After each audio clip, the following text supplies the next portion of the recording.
after it was put into the market, they were doing more rodent testing, and they discovered that the rodents that they were giving this saccharin had higher amounts of bladder cancer. They were developing cancer in their bladder and in their kidneys, their urinary tract.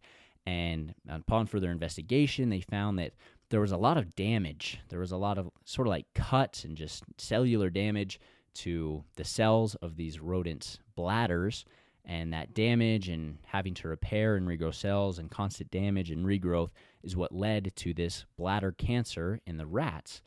And so there was huge fear of that, and saccharin was pulled out of the market. They didn't sell saccharin anymore because they were worried about it causing bladder cancer. However, eventually, they realized that rodents metabolize saccharin differently than humans do. When these rodents were metabolizing saccharin, it created this very crystalline structure that was very sharp, and that is what it was excreted in the urine, and it kind of cut up the bladders of these rodents, and that is what was causing the damage and the regrowth and eventually the cancer.